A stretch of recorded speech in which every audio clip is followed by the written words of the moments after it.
critical question now arises: does this ontology of the world see the phenomenon of world at all? And if not, does it at least define interworldly beings to the extent that their worldly character can be made visible? To both questions we must answer no. The being which Descartes is trying to grasp ontologically, and in principle with the extensio, is rather of such a nature that it can be discovered, initially, only through an interworldly being initially at hand.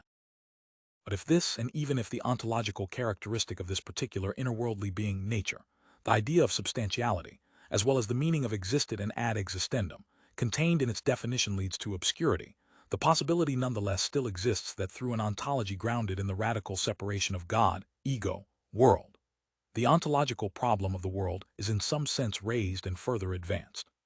But even if this possibility does not exist, we must show explicitly that Descartes not only goes amiss ontologically in his definition of the world, but that his interpretation and its foundations led him to pass over the phenomenon of world, as well as the being of interworldly beings initially at hand. In our exposition of the problem of worldliness, section 14, we referred to the importance of gaining proper access to this phenomenon. Thus, in our critical discussion of the Cartesian point of departure, we must ask which kind of being of Dasein we should fix upon as the appropriate kind of access to that being with whose being as extensio Descartes equates the being of the world. The sole, genuine access to this being is knowing, intellectio, in the sense of the kind of knowledge we get in mathematics and physics. Mathematical knowledge is regarded as the one way of apprehending beings, which can always be certain of the secure possession of the beings which it apprehends. Whatever has the kind of being adequate to the being accessible in mathematical knowledge is in the true sense. This being is what always is what it is. Thus what can be shown to have the character of constantly remaining, as remanens capax mutationem, constitutes the true being of beings which can be experienced in the world. What enduringly remains truly is.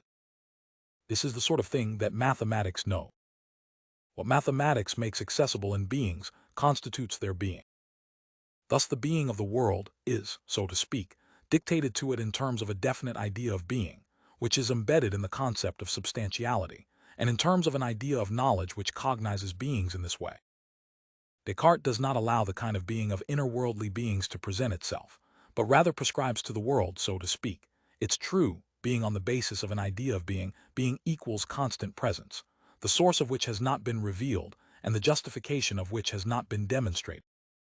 Thus it is not primarily his dependence upon a science, mathematics, which just happens to be especially esteemed, that determines his ontology of the world. Rather, his ontology is determined by a basic ontological orientation toward being as constant objective present, which mathematical knowledge is exceptionally well suited to. In this way, Descartes explicitly switches over philosophically from the development of traditional ontology to modern mathematical physics and its transcendental foundation. Descartes does not need to raise the problem of the appropriate access to interworldly being. Under the unbroken dominance of traditional ontology, the way to get a grasp of what truly is has been decided in advance. That way lies in vo eve, intuition Anschauung in the broadest sense, of which sixtavo eve thinking is just a derivative form. It is in terms of this basic ontological orientation that Descartes gives his critique of the possible intuitive perceptive access to beings, of sensatio at Yearling, as opposed to intellectio. Descartes knows very well that beings do not initially show themselves in their true being. What is given initially is this waxen thing which is colored, flavored, hard, cold, and resonant in a definite way. But this is not important ontologically, nor, in general, is anything which is given through the senses. Tes erit, si advertem sensuum perceptions non referi, nisi ad istem corporis humani comment conjunctionem, et nobis quidem ordinari exhibere, quid ad elam externa corpora protus passant aut nocer. 18. The senses do not enable us to know any being in its being. They merely make known the usefulness and harmfulness of external, interworldly things for human beings encumbered with body. Nos non docent, qualia corpora, in sapsis existent. 19. They tell us nothing at all about beings in their being.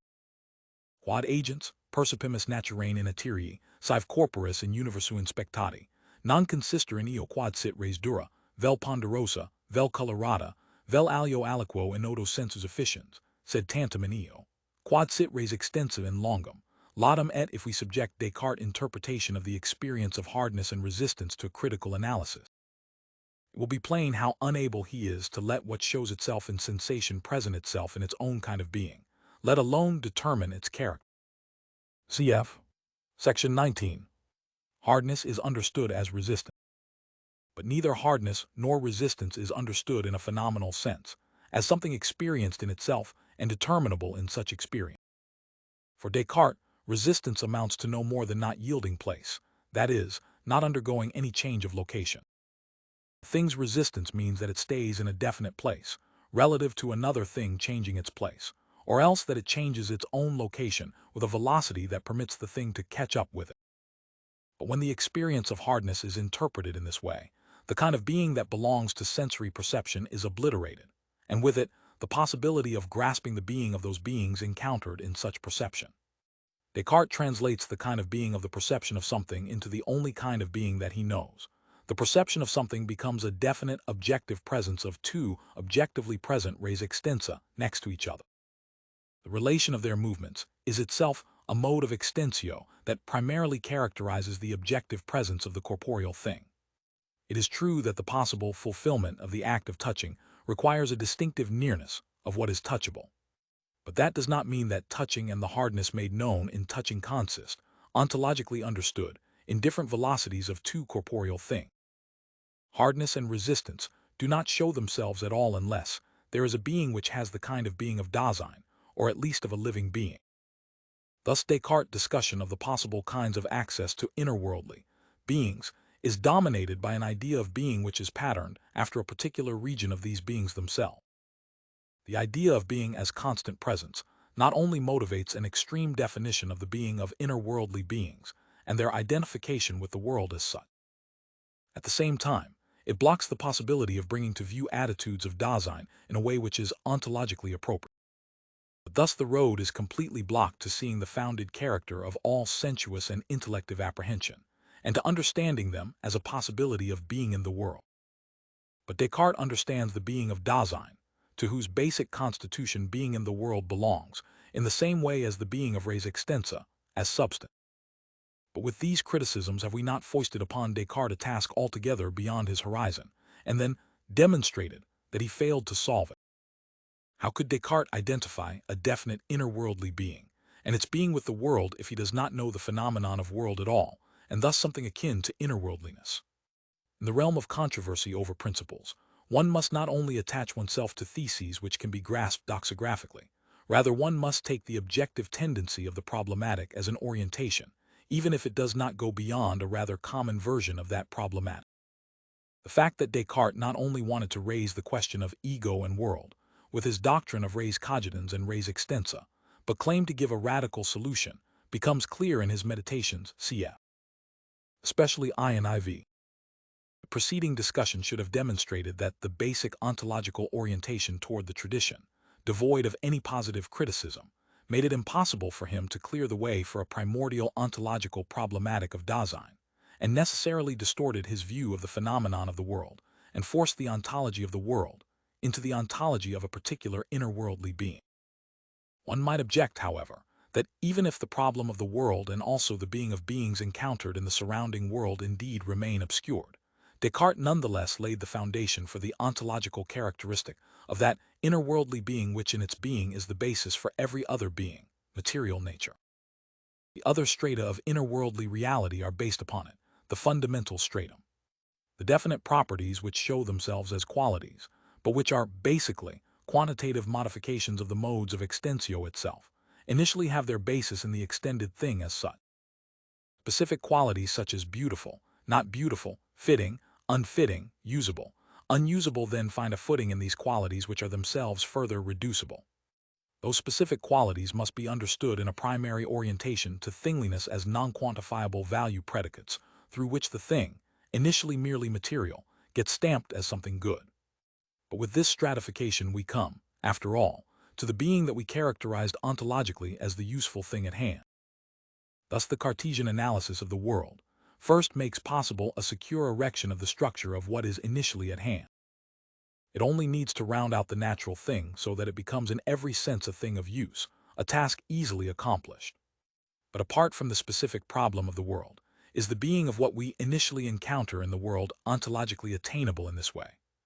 When we speak of material thingliness, do we not tacitly posit a kind of being the constant objective presence of a thing, which is so far from being rounded out ontologically by subsequently outfitting beings with value predicates that these value characters themselves rather remain mere ontic qualities of a being which has the kind of being of a thing?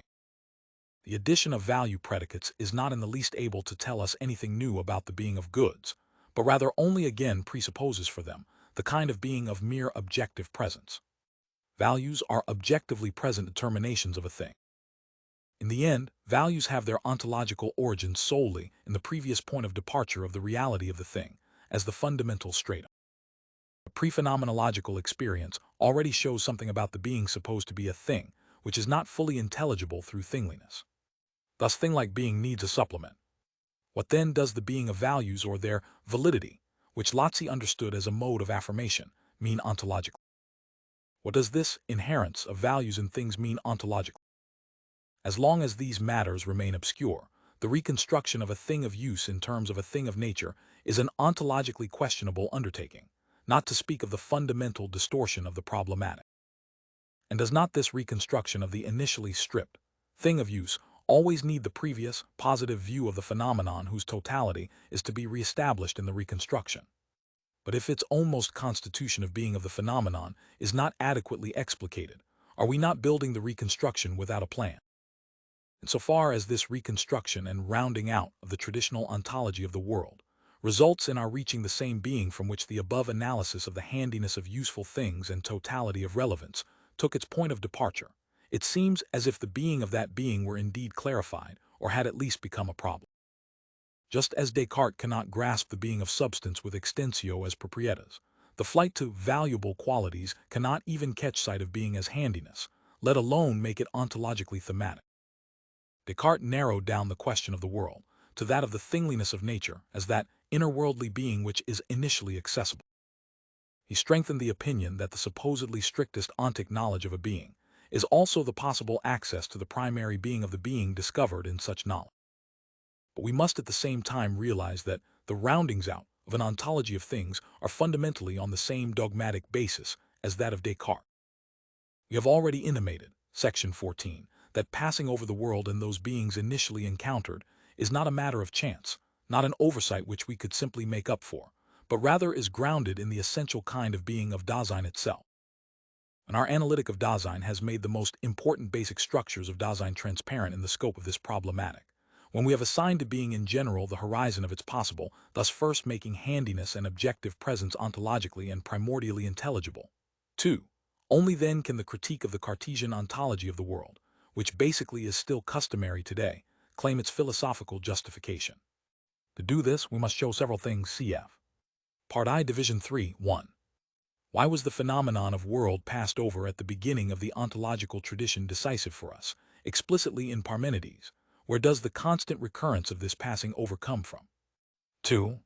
Why do inner-worldly beings take the place of the phenomenon, thus passed over as the ontological theme? 3. Why are these beings initially found in nature? 4. Why does the rounding out of such an ontology of the world, experienced as necessary, take place with the help of the phenomenon of value? In the answers to these questions, a positive understanding of the problematic of the world will be reached for the first time. The source of our failure to recognize it will be demonstrated, and the justification for rejecting the traditional ontology of the world will have been demonstrated.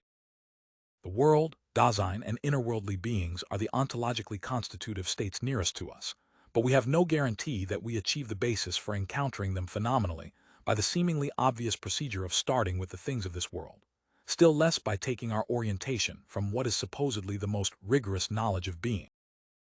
Our remarks about Descartes should have brought us this insight.